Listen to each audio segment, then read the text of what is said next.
La mayoría de veces perdemos debate en la ronda eliminatoria porque no hemos aprovechado con suficiencia los materiales formativos que nos ha entregado un torneo de debate académico.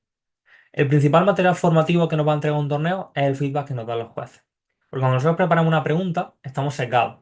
Pensamos que nuestros argumentos son buenísimos, que responden genial a la pregunta y que hemos hecho una estrategia óptima para ganar a cualquier equipo. Cuando llega el papel del juez, nos da un baño de humildad, el argumento no estaba bien construido, nuestra superevidencia no era tan útil y en general hemos tenido una ejecución bastante pésima. Por eso el feedback de los jueces es importante. Pero solo escuchar un feedback de 10 o 15 minutos no sirve de nada. Probablemente si no le hacemos caso, hacemos las preguntas que sean útiles o tratamos que sea eficiente, va a pasar por nuestro oído sin pena ni gloria y no nos servirá para absolutamente nada. Y ese es precisamente el objetivo de este vídeo. Cómo hacer que tus feedbacks sean lo más eficientes posible. Y este vídeo nace con una sesión inaugural, como todos los demás vídeos, que os habréis dado cuenta que todos son de sesiones distintas, encapsuladas en cada uno de sus objetivos. Y el objetivo de esta serie de sesiones es mejorar como debatiente. Porque siento que hay un gap de mejora muy grande en debate académico, en la que un debatiente promedio llega a un techo y ya cuesta bastante mejorar. Porque nos centramos más en investigar más para la siguiente pregunta que en, por ejemplo, mejorar nuestra lectura como debatientes, aprender a ejecutar mejor o quizá planificar distintas estrategias y ponerlas en juego, porque el formato académico no tiene periodos en los que tú puedes practicar, como si por ejemplo tiene un formato de EP en el que tranquilamente yo junto a otros 7 amigos podremos hacer una práctica y de esa manera mejorar. Entonces, este tipo de píldora va a servir para eso, para encontrar algunos mecanismos, algunas ideas, algunas sugerencias que nos puedan llevar a potenciar al máximo nuestro nivel como debatientes. Y luego habrán notado que junto con el anterior vídeo, que estaba justificado en la idea de que era más informal, este tampoco tiene diapositiva ni la va a tener.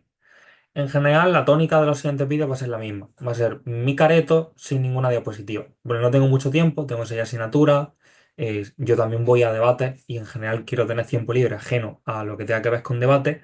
Entonces, si dedico tiempo a tener que hacer una diapositiva, probablemente pueda hacer muy pocos vídeos y yo creo que es más útil el contenido que se puede extraer de lo que yo hago.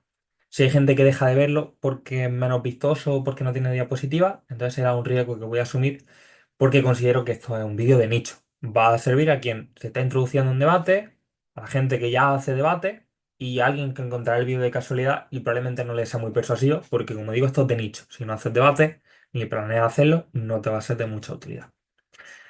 Entonces, con esto explicado, vamos a entrar en materia, vamos a entrar al núcleo de lo que yo estaba hablando.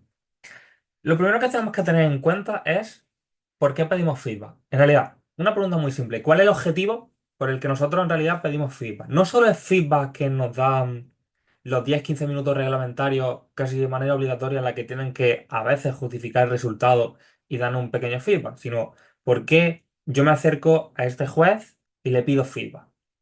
Generalmente hay 4 objetivos. El primero es un feedback para dentro del torneo que tenga su utilidad para mejorar mi línea argumental. Mira, mi línea argumental ha sido malísima, me la han tirado por todas partes. Tú como juez, ¿cómo la mejorarías? O mi línea ha sido muy buena, pero puede llegar a un punto mejor. ¿Cómo llegamos a ese siguiente escalón? ¿Cómo damos ese siguiente paso? Juez. Esto solo tendrá utilidad durante el debate. Después, una vez hayamos terminado la línea argumental, perdido o ganado, probablemente no nos haya sido más útil ese feedback. La segunda razón para la que pedimos feedback, para mejorar de cara a siguientes torneos.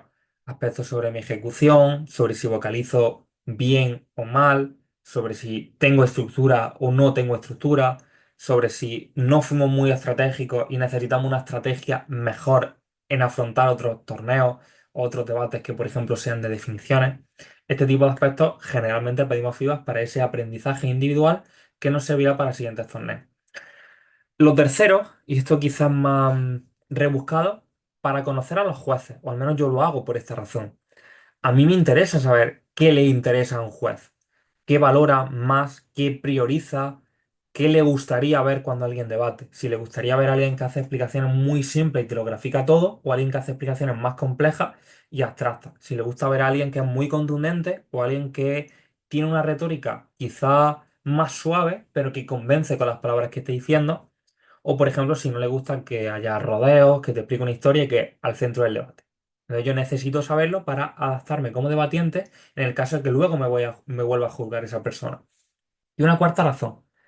para conocer a mis rivales. Porque cuando tú sabes lo que un juez valora y ese juez en el siguiente torneo, por ejemplo, va a debatir, que esto es algo que suele ocurrir en debate académico, te juzga gente que todavía es debatiente en activo, entonces te puede juzgar a alguien al que te va a enfrentar la semana siguiente. A mí me interesa saber qué valora. Si valora malas formas, y yo, por ejemplo, nunca me he enfrentado a esa persona, quizás es un debatiente más de oratoria y no tanto de análisis. Si cuando yo escuchaba su feedback o cuando yo le preguntaba, él no hacía un análisis profundo de mi línea.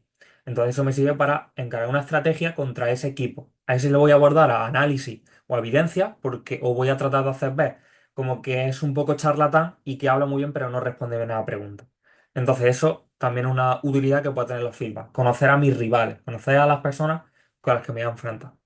Entonces, una vez tenemos en cuenta, una vez cogemos el porqué, las razones por las que pedimos feedback, vamos a tratar de hacerlo lo más eficiente posible. Lo primero son consejos generales. Esto aplica a cualquier torneo, a cualquier debate y a cualquier postura que yo haga como debatiente. Lo primero, tenemos que tener una libreta específica de feedback, en la que apuntamos ronda uno de tal torneo donde me juzgó tal persona. ¿Qué me dijo? ¿Por qué? Porque si tenemos una hoja la acabamos perdiendo, la acabamos tirando. Si utilizamos la misma libreta con la que debatimos, se pierde, se acaba llenando, no tiene una utilidad. Es mejor tener una libreta que yo vaya consultando, por ejemplo, después del torneo, y haber ido viendo cuáles han sido los fallos, por ejemplo, más recurrentes, o viendo visto como un fallo que tenía en la ronda uno luego en cuartos de final no lo tuve, cuando le pregunté al mismo juez, a un juez parecido, entonces esa libreta es útil. O también para analizar ese torneo que lo debatí en febrero y luego este torneo que lo debatí en octubre, me decían estas cosas y todavía me las siguen diciendo. Es decir, tengo un problema, tengo que mejorar eso porque han pasado bastantes meses y lo sigo teniendo. O al contrario, me lo decían, ya no lo tengo. Es decir, que he conseguido mejorarlo y eso ya no es una prioridad cuando yo me planteé algún tipo de práctica o ejercicio para poder mejorar como debatiente. Entonces, ese es el primer consejo. El segundo, y sé que es súper estúpido que yo lo diga, porque parece obvio, pero interioriza los consejos. La mayoría de debatientes cuando escuchan un feedback apuntan, asienten, a veces incluso hacen una pregunta, pero luego no sirve absolutamente de nada. Y ves que cometen el error una tras otra y el siguiente torneo también, y se lo dice y lo sigue cometiendo. Eso surge porque no lo hemos interiorizado, porque lo hemos apuntado, pero no lo hemos puesto en un sofá en mi cama, en mi casa, hablándolo con mi amigo o directamente en el autobús, por ejemplo, mirándolo en el blog de notas del móvil, no nos hemos puesto a pensar realmente. Tengo este error, tengo este problema. Todos los jueces me han dicho que no tengo estructura, tengo un problema de estructura. Todos los jueces me han dicho que no vocalizo, tengo un problema de vocalizar.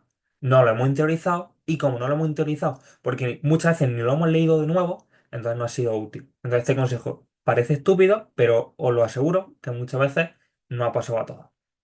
Tercero, evitar las tracciones.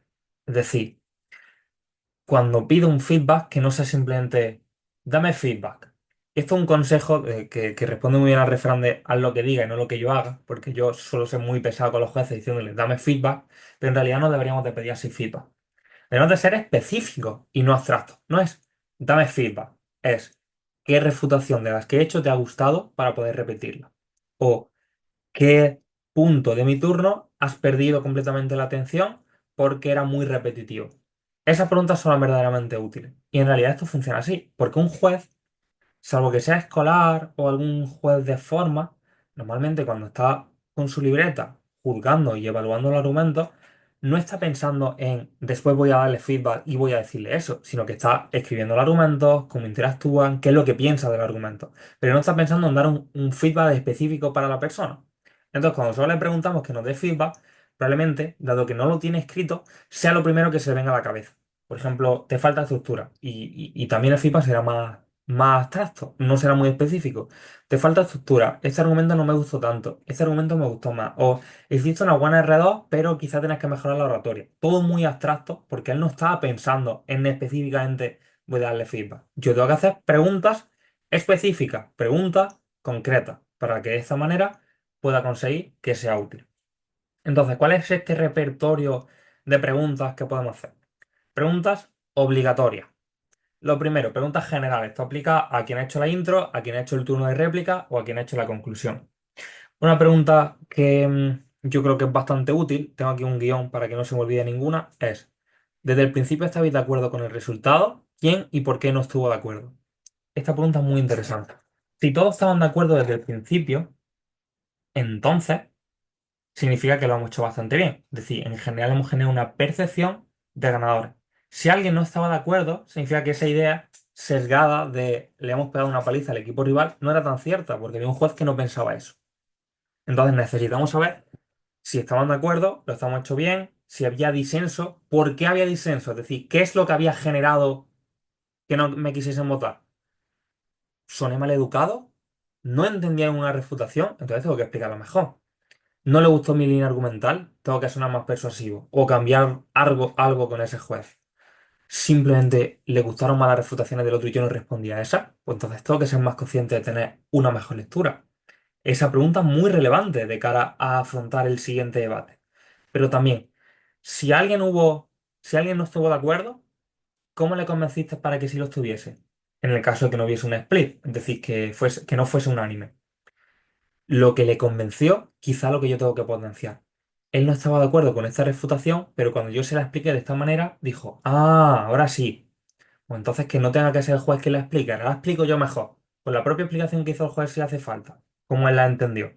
Entonces esta pregunta es muy importante para los siguientes debates o si nos juzga la misma persona, para saber si le caemos mejor desde el punto de vista argumental, es decir, si le cae bien nuestra línea o si no le cae tan bien. Entonces, la utilidad de esta pregunta, aparte de que nos sirve para mejorar, porque normalmente cuando hacemos un debate estamos secados y pensamos que nos hemos pegado una pedazo de paliza, lo hemos hecho increíblemente bien. Entonces, no es hasta que nos damos cuenta de lo que verdaderamente pensaban los jueces que se nos quita ese seco. Y necesitamos que se nos quite ese seco.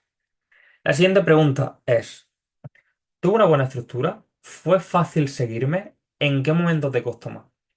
Y esto es muy útil, porque yo antes utilizaba el tengo buena estructura, tengo mala estructura, pero en realidad si analizamos los debates no es un adjetivo absoluto. Yo no soy estructurado o no soy estructurado, es un espectro.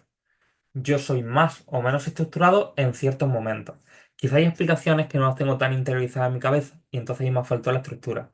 Quizá hay un debate en el que me he puesto más nervioso, por ejemplo, con alguna refutación, porque tenía solo un minuto y tenía que dedicarle ese minuto y me he puesto nervioso, no se ha entendido del todo. Quizá miraba a los jueces y esos jueces no estaban asintiendo en ese momento y eso hizo que estuviese más trémulo y entonces me desestructurase. Este tipo de preguntas normalmente suele ocurrir. Un turno tiene momentos en los que es más estructurado, momentos en los que es menos estructurado.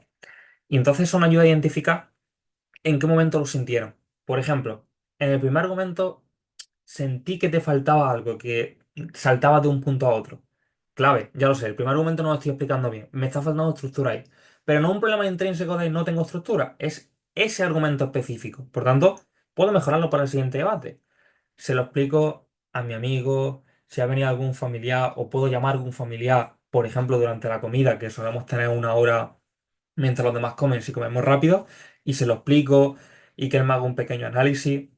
Este tipo de ejercicios se puede mejorar de cara a un debate a otro, frente a un problema de estructura que normalmente se asocia a, vale, tengo mala estructura, ya para el siguiente. No, en el siguiente debate ya has mejorado eso, si has hecho esta pregunta correcta. Luego, esto para los debatientes, como yo, que a veces son muy atrevidos, a veces mencionan el nombre de otros jueces o a veces se pueden pasar de rosca. Yo creo que una pregunta útil es si hubo algo de mis formas que molestó o que no sentó bien, para no hacerlo de nuevo en el caso de que luego esté ese juez.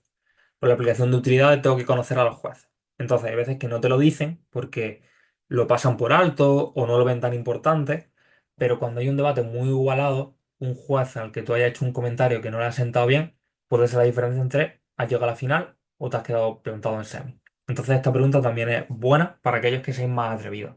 Si no soy atrevido, soy más remilgado, más tranquilo, no creo que haya ningún problema, no será necesario hacer esto. Y por último, pregunta específica de cada uno de los turnos que creo que pueden ser bastante útiles. He acoplado la de intro y R1 porque considero que son más preguntas constructivas de análisis, entonces creo que son útiles para cada una de las posturas. Lo primero, algo que se te hiciera repetitivo. ¿Hubo explicaciones que para ti fueron repetitivas? Esto no llega a entender que se entendía desde el principio. Yo le dediqué mucho tiempo porque quizá, y esto no ocurre a veces, estoy inseguro y creo que no lo van a entender y le dedico 40 segundos en lugar de 20 por si acaso, entonces sí sé si ha sido útil o no, porque algún argumento se acopla, porque repito algo de mi compañero, entonces es bueno saber si ha sido o no repetitivo para de cara a los siguientes debates restar ese tiempo y sumarlo a, por ejemplo, una refutación. Luego, alguna explicación que fuese buena y luego no se usase. Esto sobre todo es para la intro, y esto es un error que cometemos todos los debatientes.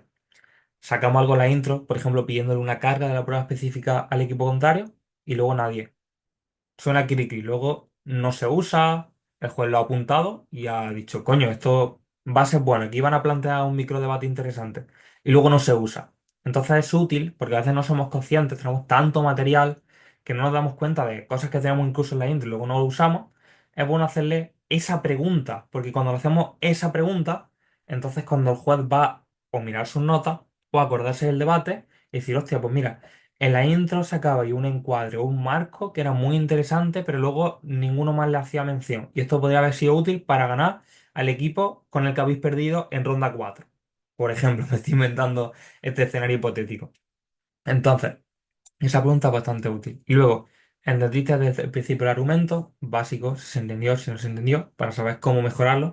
A esto le añadimos la explicación de, en el caso de que no lo entendiera, cómo lo hubieras explicado tú, o cómo podría haberlo explicado de otra manera, o por qué crees que no se entendió. No sonaba muy gráfico, el ejemplo que puse no era un ejemplo para toda la familia, cualquier razón subsidiaria que haya detrás de eso. Para la R2. ¿Qué refutación te gustó?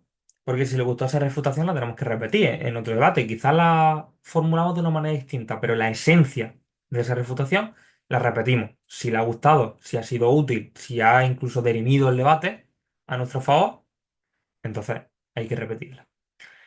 ¿Cómo mejoraría alguna refutación? Y aquí sí que es interesante porque la mayoría de feedback a lo mejor te dicen no compramos esta respuesta o no estaba suficientemente refutado. Esto es muy abstracto. No.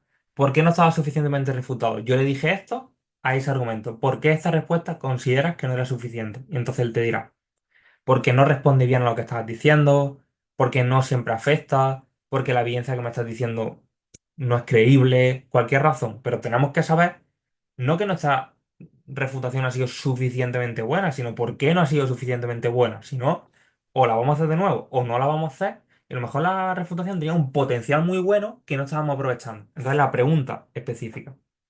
Y luego si hubo alguna que directamente no le gustó, no fue buena, no refutaba bien, no la entendió, para saberlo de cara a los siguientes debates. Y último tipo de pregunta en el caso de que seamos conclusores. Yo creo que la esencial, la que debemos de hacer siempre, es si nuestra conclusión fue útil.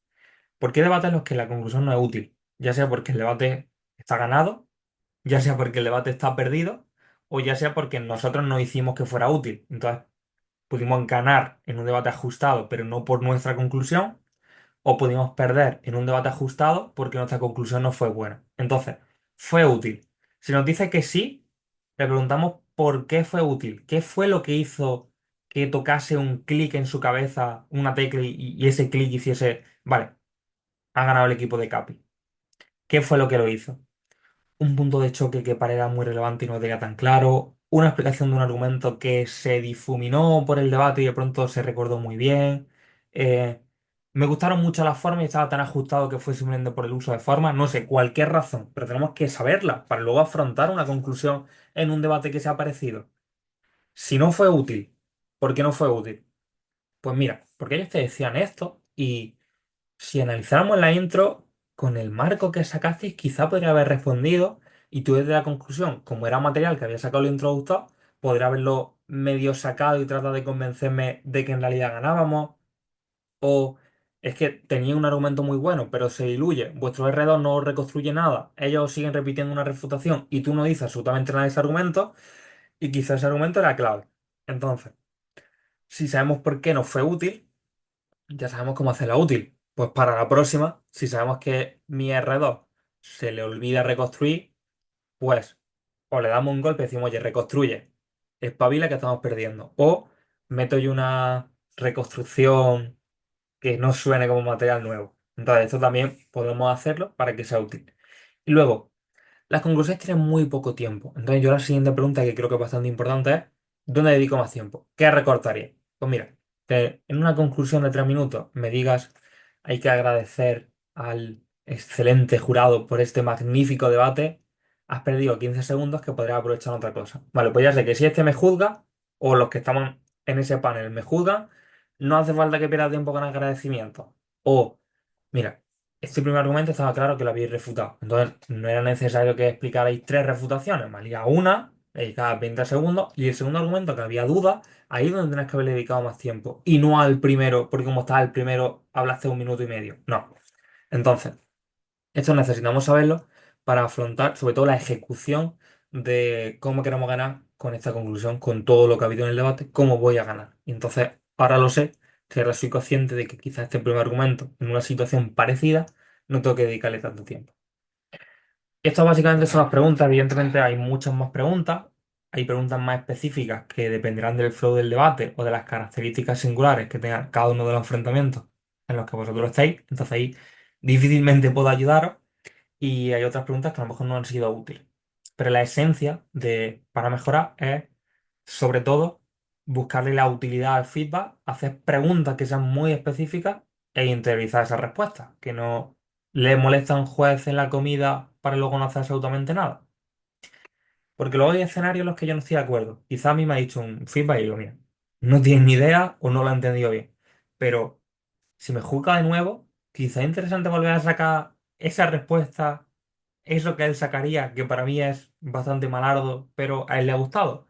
Porque entonces vamos a tocar su ego y vamos a tocar su parte de, mira, yo le he dicho eso, que yo considero que es buena, y él la ha sacado. Es decir, le estoy ayudando. Y entonces vamos a activar un sesgo positivo a su favor, a nuestro favor en este caso, que yo creo que nos servirá de bastante utilidad. En el caso de que un debate sea ajustado, quizá puede significar que nos voten y pasar de cuartos de final.